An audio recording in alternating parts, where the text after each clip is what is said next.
Muito boa tarde a todos. Quando estava a terminar a apresentação há menos de um mês, eu dei-me conta que no dia de hoje comemoram 160 anos sobre a primeira edição da Origem das Espécies, que é um livro de Charles Darwin que veio revolucionar o pensamento sobre a evolução. E nós procuramos, nesta apresentação, contextualizar a questão da evolução e por isso é natural que vejam aqui algumas coisas que são do vosso conhecimento, mas para não excluir ninguém, porque nem todos têm a mesma paixão sobre o assunto, vamos tentar chegar à compreensão de todos.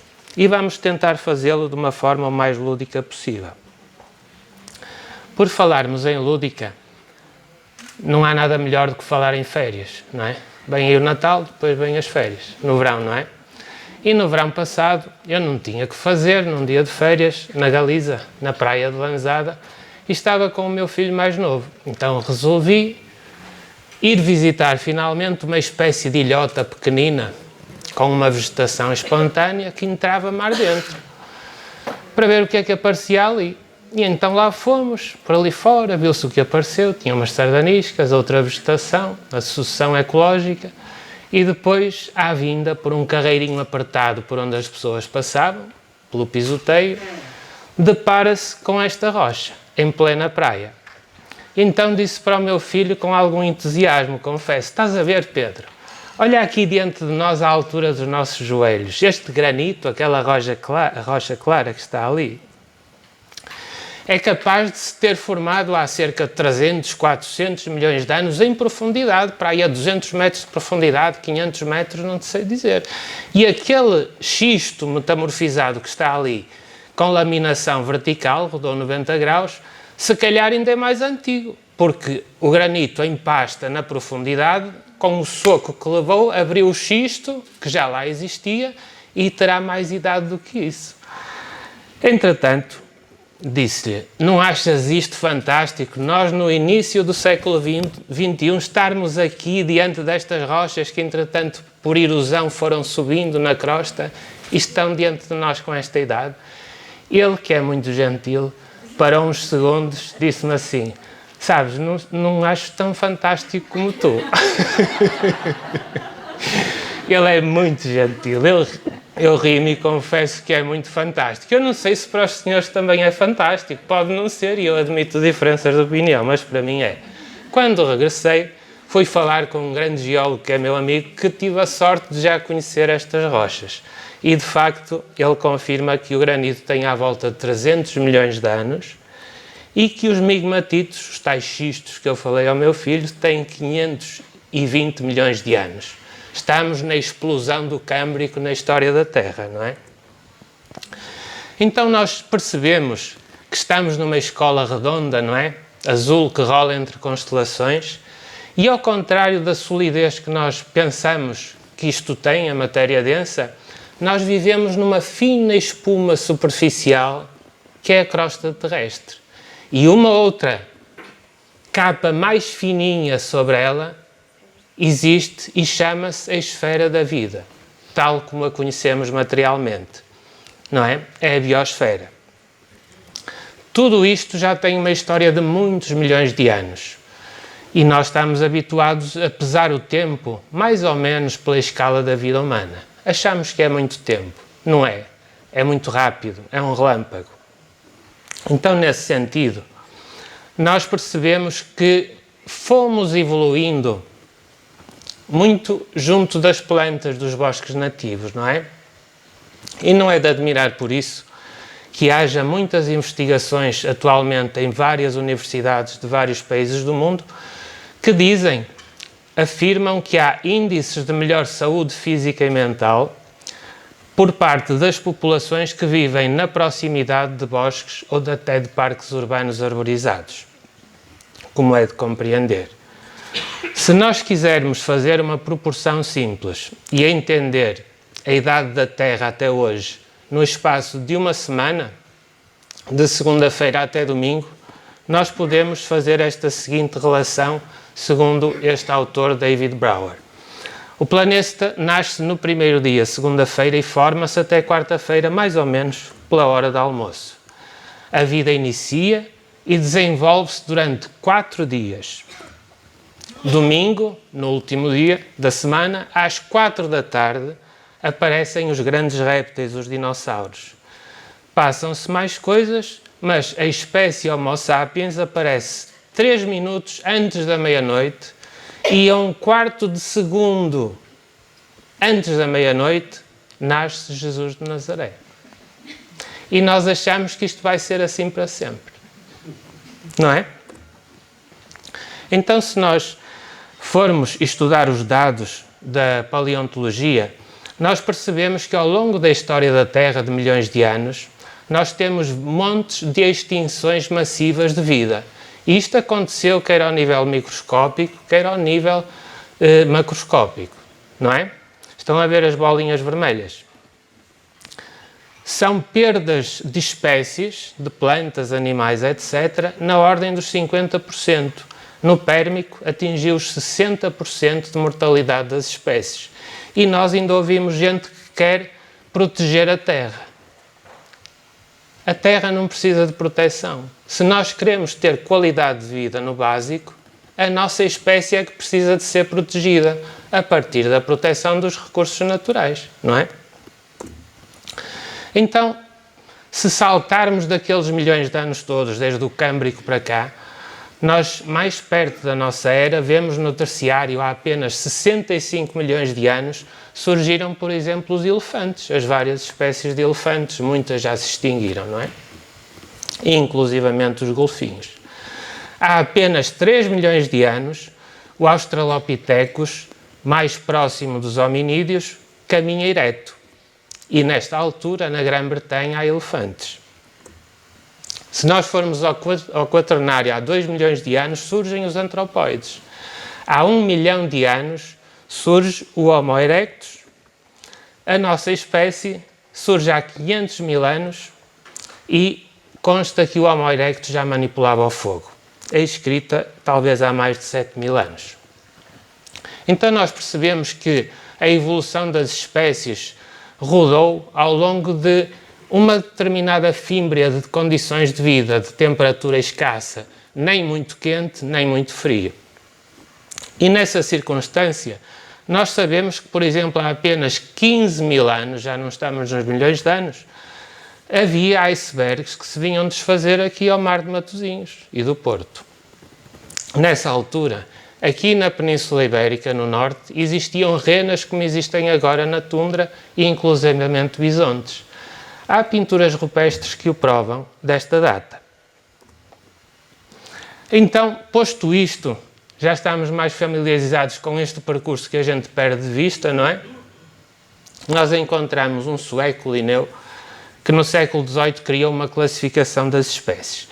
E muitos pensadores da evolução ao longo da história achavam que a partir de uma determinada espécie havia ramificações e a tendência era cada vez afastar-se mais da espécie original.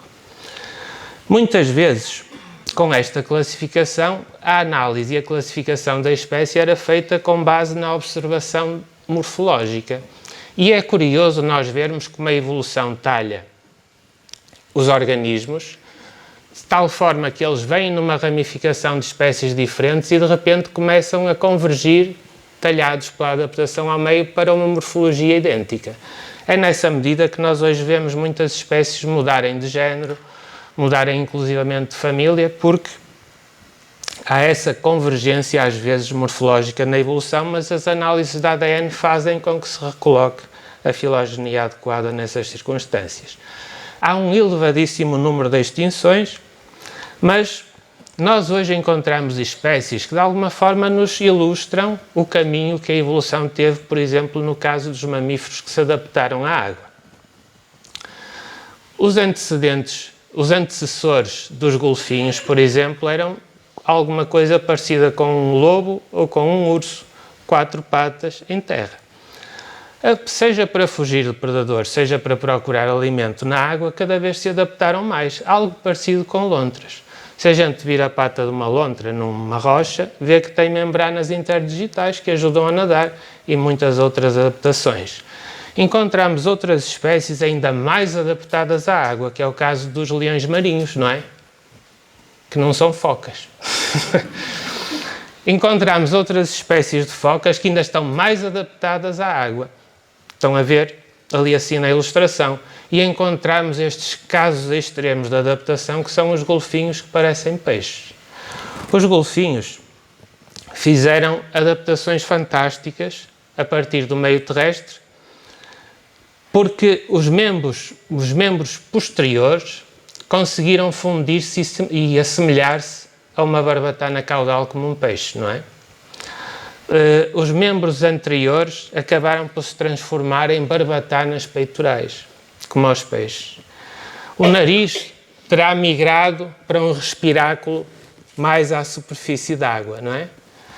E criaram, além dessa adaptação, uma barbatana dorsal, que é importantíssima na hidrodinâmica, não é? Não acham fantástica esta capacidade adaptativa morfológica dos organismos? Não vão dizer como ao meu filho. Não acham fantástico? A matéria que a gente acha que é uma coisa dura, rija, não é? Só dá mesmo para esculpir, faz esta adaptação em circunstâncias agrestes, o que é fantástico, não é? E os morcegos conseguiram fazer asas das mãos e voar. Portanto, só nos mamíferos nós temos estas adaptações fantásticas. Isto não é novidade dos dias de hoje. Já as aves se adaptaram nos dias de hoje ao voo, não é? A partir, pensa-se que de algumas espécies de dinossauros carnívoros. No tempo dos dinossauros, já os pterodáctilos também se adaptaram ao voo. E nos mamíferos temos os morcegos, que são uma tecnologia fantástica. Então, para nós vermos algumas circunstâncias em como ao meio modela e esculpe os organismos, nós vemos, por exemplo, esta borboleta, vemos ali os mamíferos de que falamos, não é? A assemelhar-se aos peixes. Já viram os peixes nos aquários, não é? A barbatana anda assim. Mas os golfinhos é assim, não é? Quando um lobo corre, ele faz este movimento pela coluna dorsal, não é? E os golfinhos fazem a mesma coisa. Os peixes sempre estiveram em meio aquático, fazem de outra maneira, o que é uma das evidências, não é? Encontramos também, será que é possível encontrar algum tipo de afinidade morfológica entre seres tão distintos na evolução das espécies como as rapinas noturnas, aquela coruja das torres, e esta borboleta aqui em baixo, uma borboleta noturna da família dos geometrídeos?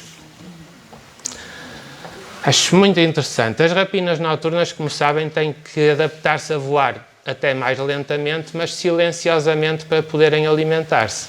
As rapinas diurnas, como as águias e os falcões, é a velocidade que interessa, certo? Podem ter tempo de controlar o voo para aterrar. As noturnas nem por isso. Então vejam que uma remis da asa da coruja das torres, está aqui ampliada, não sei se conseguem ver, mas tem umas farpelazinhas que ajudam a diminuir a turbulência, silencia o voo. E nós vemos que as borboletas noturnas, ampliadas, têm este rebordo também que reduz a turbulência, não é? Estão a ver que uma mesma tecnologia foi adaptada pela evolução em aves tão distantes das borboletas. Não acham isso fantástico? Do caso das aves, é aproximar-se silenciosamente do ratinho, não é? No caso das presas, das borboletas noturnas, é quando os morcegos andam a tentar apanhá-los com os ultrassons, elas não darem tanto nas vistas, não excitarem tanto as percepções dos morcegos, não é? Portanto, há sempre vantagens. Agora gostava de vos chamar aqui a atenção para alguns dos vultos na história que vieram trazer esta ideia da evolução das espécies. E é evidente que eles na altura já sabiam que as árvores de fruto e que os animais domésticos derivavam de espécies selvagens. Por exemplo, as pereiras são o resultado de seleção artificial, ou seja, feita pelo homem, de catapereiros, que faz parte do bosque galaico-português desta região, antes da gente o estragar, não é? Depois, o trigo na Mesopotâmia, na bacia do Mediterrâneo, também começou por ter sementes mais pequeninas. Depois, por seleção artificial, os agricultores começaram a ter sementes maiores. A melhor semente não é para comer, é para plantar, não é? E assim para as castanhas, para as ervilhas, etc. Quando nós falamos dos animais domésticos, vamos só falar do cão, não é? O cão deriva de crias de lobo que foram capturadas e criadas em cativeiro. E quando nós começamos a criar animais em cativeiro, a cruzá-los, rapidamente eles começam a disparar cores que não são as cores padrão da espécie e a adquirir características especiais. E hoje temos um ADN de lobo, quase de lobo, não é o mesmo que o de lobo, num caniche, num boxer e cães morfologicamente tão diferentes dos lobos. E o javali é o ascendente de todas as raças de porco que nós conhecemos, não é? Eles sabiam isto. Não era de estranhar que em meados do século XIX, também no tempo de Allan Kardec, começassem a pensar que se nós conseguíamos artificialmente selecionar variedades e depois criar raças, digamos assim, de animais domésticos, talvez o meio natural, o meio selvagem, criasse coordenadas para que eles evoluíssem naturalmente a partir daí. Mas isso era um problema por causa da Igreja, não é? Então nós temos alguns dos vultos que certamente são do vosso conhecimento, que eram extremamente intuitivos. Lamarck terá intuído de uma forma brilhante a epigenética, que é algo muito recente hoje em dia, não é?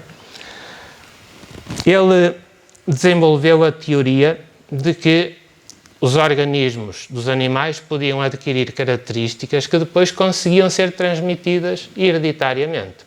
O caso da girafa é subejamente conhecido, mas ele começou a pensar nisso a partir de um estudo que fez de moluscos na Baía de Paris, na bacia hidrográfica de Paris. E então é curioso que ele, quando publica este livro, Philosophie Zoologique, em 1809, na Inglaterra, está a nascer Charles Darwin.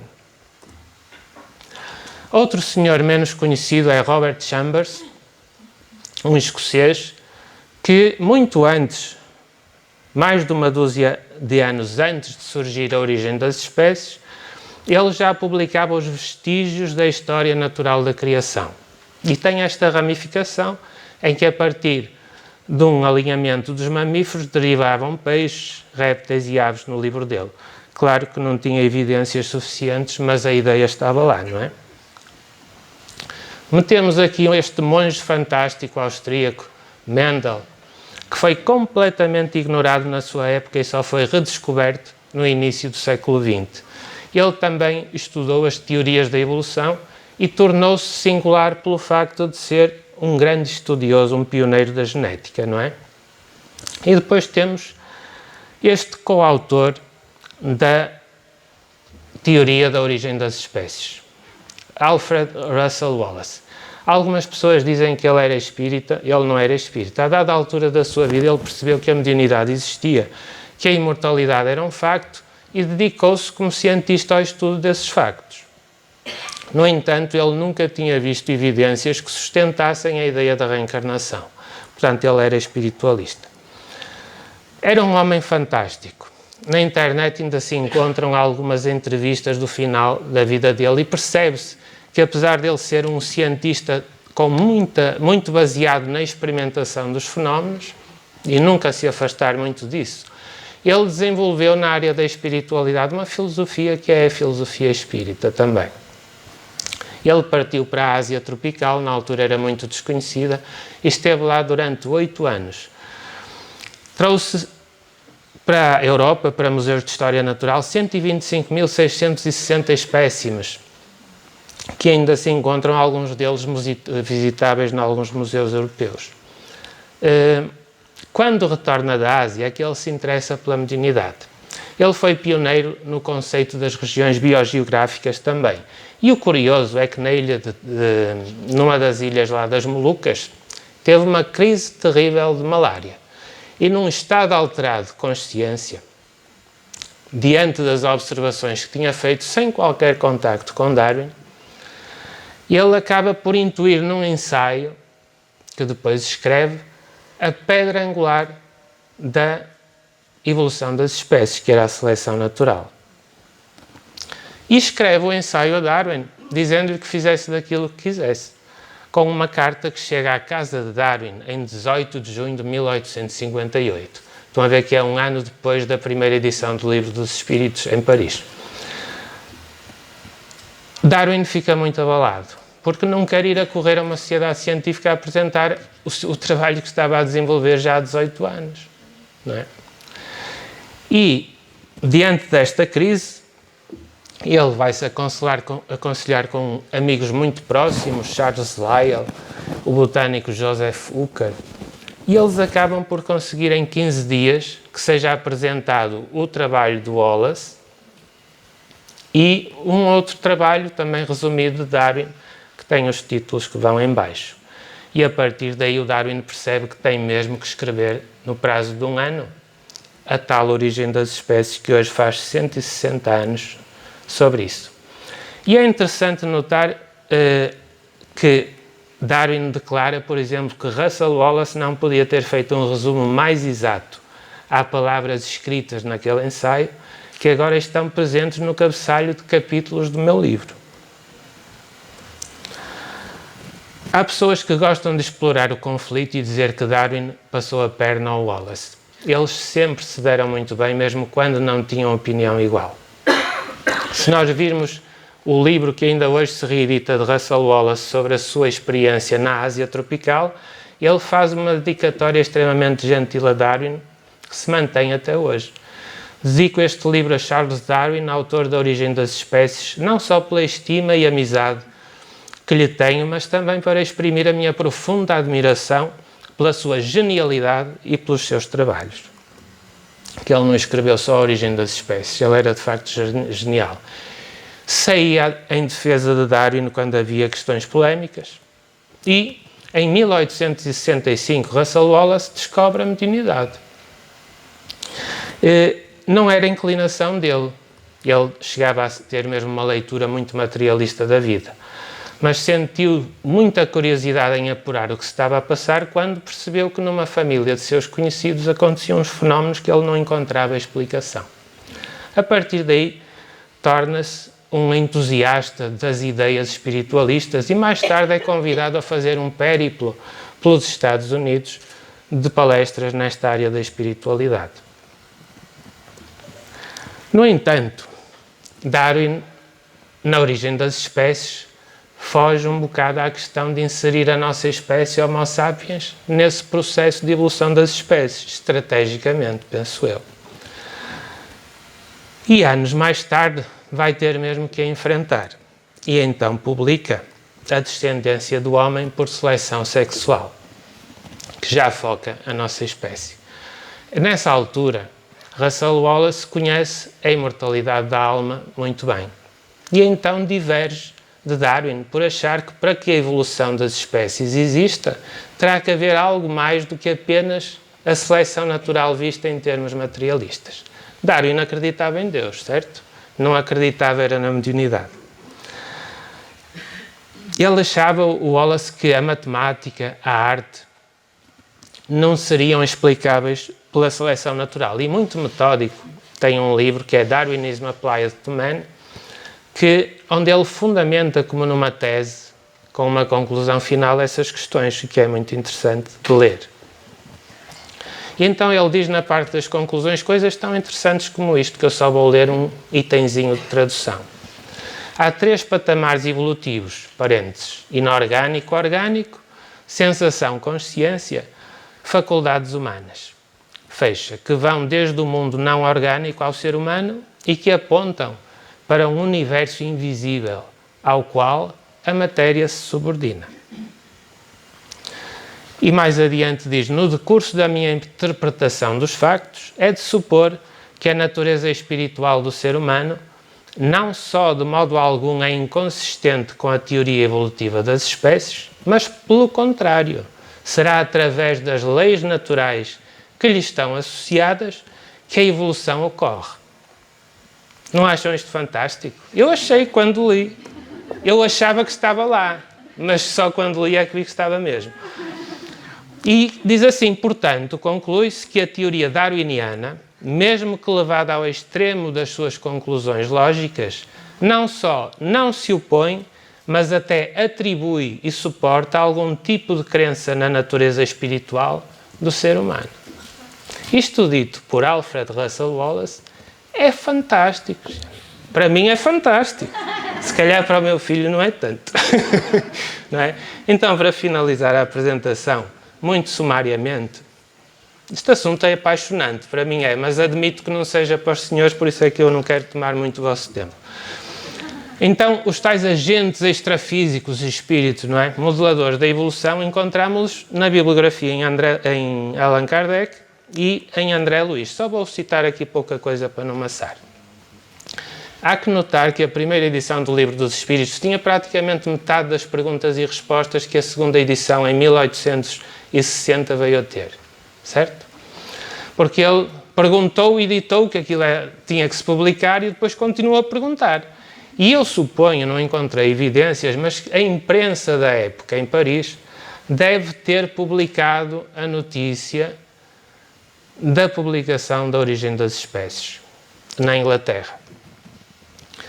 E Allan Kardec era um homem atualizado, deve ter lido, comentado e percebido o que é que se tratava. E eu acredito, não tenho de facto evidências ainda, mas acredito que ele reformou algumas perguntas como esta questão 607, que veio a ser publicada na tal segunda edição e daí doravante.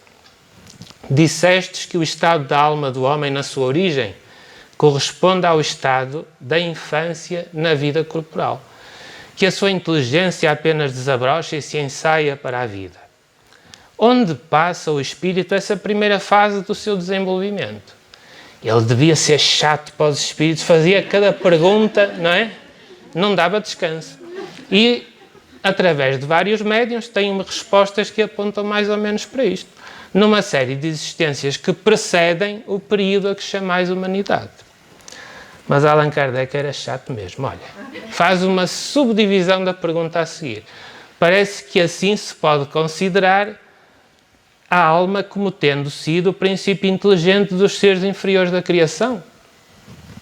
E eles, pacientes, insistem. Já não dissemos que tudo na natureza se encadeia e tende para a unidade.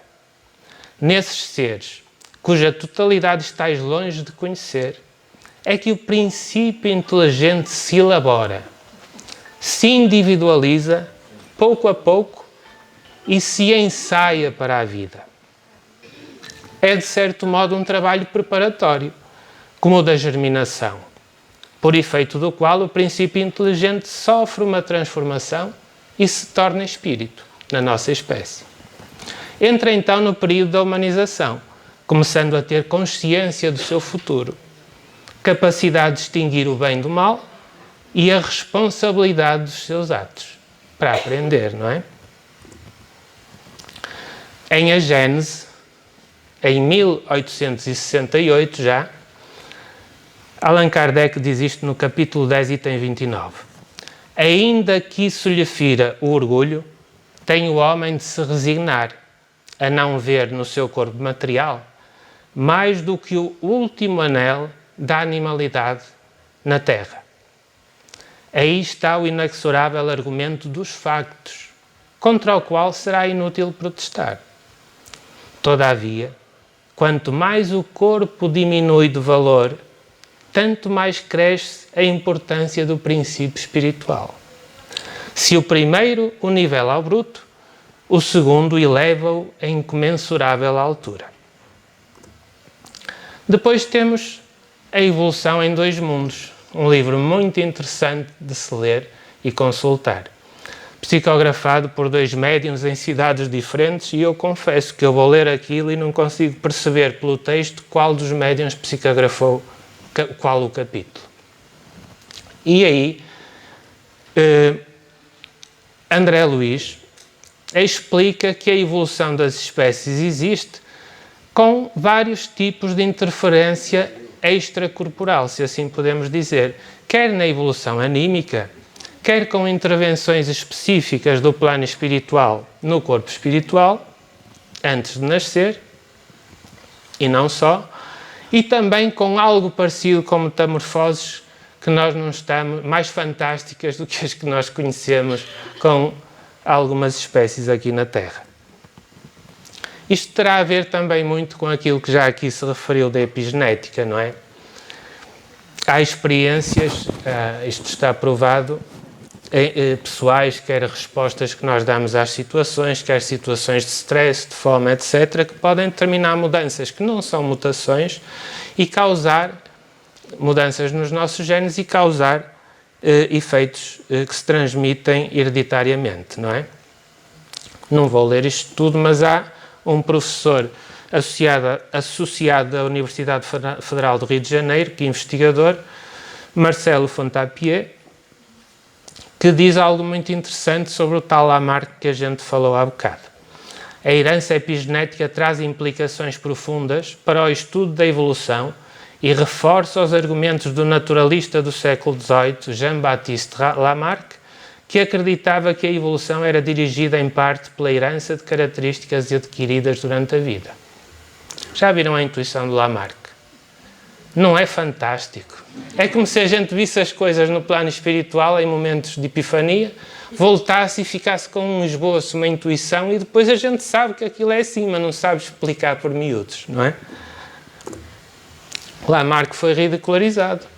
Universitários da sua época diziam que ele era tão disparatado que não via que se cortássemos a cauda a um rato e o puséssemos a reproduzir, as crias iam ter cauda. Como é que ele vinha com aquela teoria? Estão a ver? Em Evolução em Dois Mundos há esta citação, eu baseei-me na quinta edição de 79, que era a que tinha, páginas 74 e 75, edição da Federação Espírita Brasileira. Com o extremo carinho de vagarosa confecção, os técnicos da espiritualidade superior compõem a cartilagem situada em plano inferior, a cricoide, que representa um anel modificado da traqueia, isto para estimular a capacidade de falar.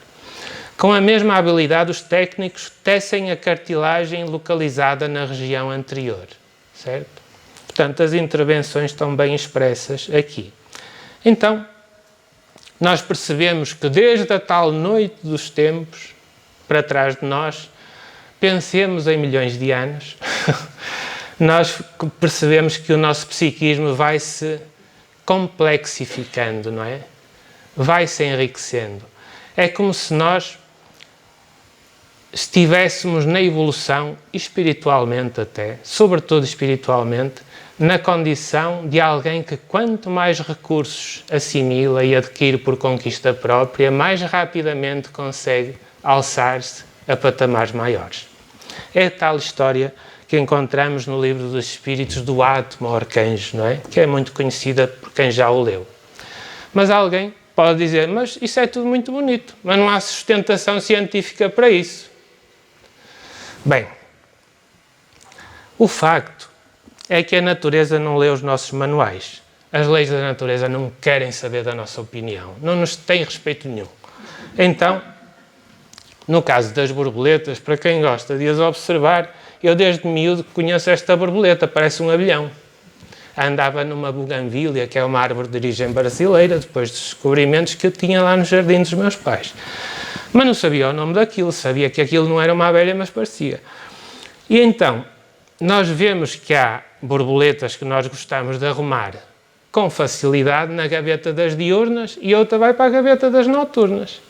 São os rupalóceros e os heteróceros. Mas o facto é que há muitas espécies de borboletas que estão arrumadas nas noturnas que só têm atividade diurna. Estragam o manual todo. Não é? As da família dos cesídeos também, que imitam vespas. Estas imitam abelhões. Macroglossum stellatarum, não tem nome vulgar. Então, nós temos que perceber que não somos nós que dizemos às leis naturais como é que as coisas vão funcionar. A gente fala muito, porque é um tema apaixonante também, não só dos espíritas, mas de toda a gente, sobre a imortalidade da alma.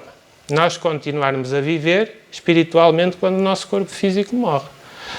Essas discussões são estéreis, porque o que nós pensamos sobre isso não vai mudar a lei. Nós fartámos-nos nas reuniões mediúnicas de falar com gente que jura a pé juntos que está vivo, e a gente sabe que eles estão vivos, mas é sem corpo material, senão não falavam através dos médiuns, não é? não muda a lei, não são as nossas crenças que mudam a lei. E não é só isso. Nós todos os dias fazemos paletes de escolhas não científicas associadas à nossa sobrevivência. Quando a gente escolheu o menu hoje, não fez uma escolha científica, não é? Quando nós temos uma paixão pela namorada, a gente não faz isso por questão científica. Olha, bateu para ali. A gente às vezes nem queria, não é? Mas pronto, é karma. E o nome que a gente dá às nossas crianças? É fruto de alguma pesquisa científica, não é? E o clube de futebol? É a coisa mais irracional que existe, não é? Portanto, cientistas são pessoas muito respeitáveis, eu graças a Deus não sou, desculpe, mas as leis da natureza não querem saber do que nós pensamos delas. A gente chega à altura do sincronismo e marcha com elas, não é? Então nós temos, por fim, o que é? Temos esta questão que nós vemos das experiências do ser espiritual que somos. Nós confundimos o efeito com a essência. E por muito que a gente negue a pé juntos que só existe corpo, diga a pé juntos que só existe corpo material e com o corpo físico morre tudo, acaba tudo e tudo se extingue, de repente a gente vê-se a despertar na vida espiritual com um corpo espiritual e sem perceber muito bem o que é que se passou ali, não é? Até perceber o que se passou. Então nós vemos com isto tudo, com esta evolução, não só a nível da matéria, mas também com este horizonte muito mais amplo da vida espiritual, nós percebemos que temos todas as razões para ter um caminho de muita esperança. Independentemente das nossas dificuldades, das nossas contradições, daquelas inclinações que nós temos que gostávamos de já ter superado completamente, nós percebemos que ao pouco, à escala da vida humana, é difícil nós darmos saltos. Não existem saltos, existem conquistas progressivas, não é? E com esse entendimento que os amigos espirituais nos dão, que a doutrina espírita nos descerra, se quisermos entender, nós encontramos montes de recursos para o conhecimento de nós próprios e para sabermos lidar com as diferenças dos outros sem os magoarmos e sem nos magoarmos a nós próprios. Não acham isso fantástico? Sinceramente. Então, era esta a mensagem que trazia para partilhar convosco e, de facto, a evolução espiritual mede-se também para a frente, não é só para trás, é para a frente em muitos milhões de anos. E nós não vamos ser sempre assim. Certo? Obrigado pela atenção e desculpem qualquer coisa.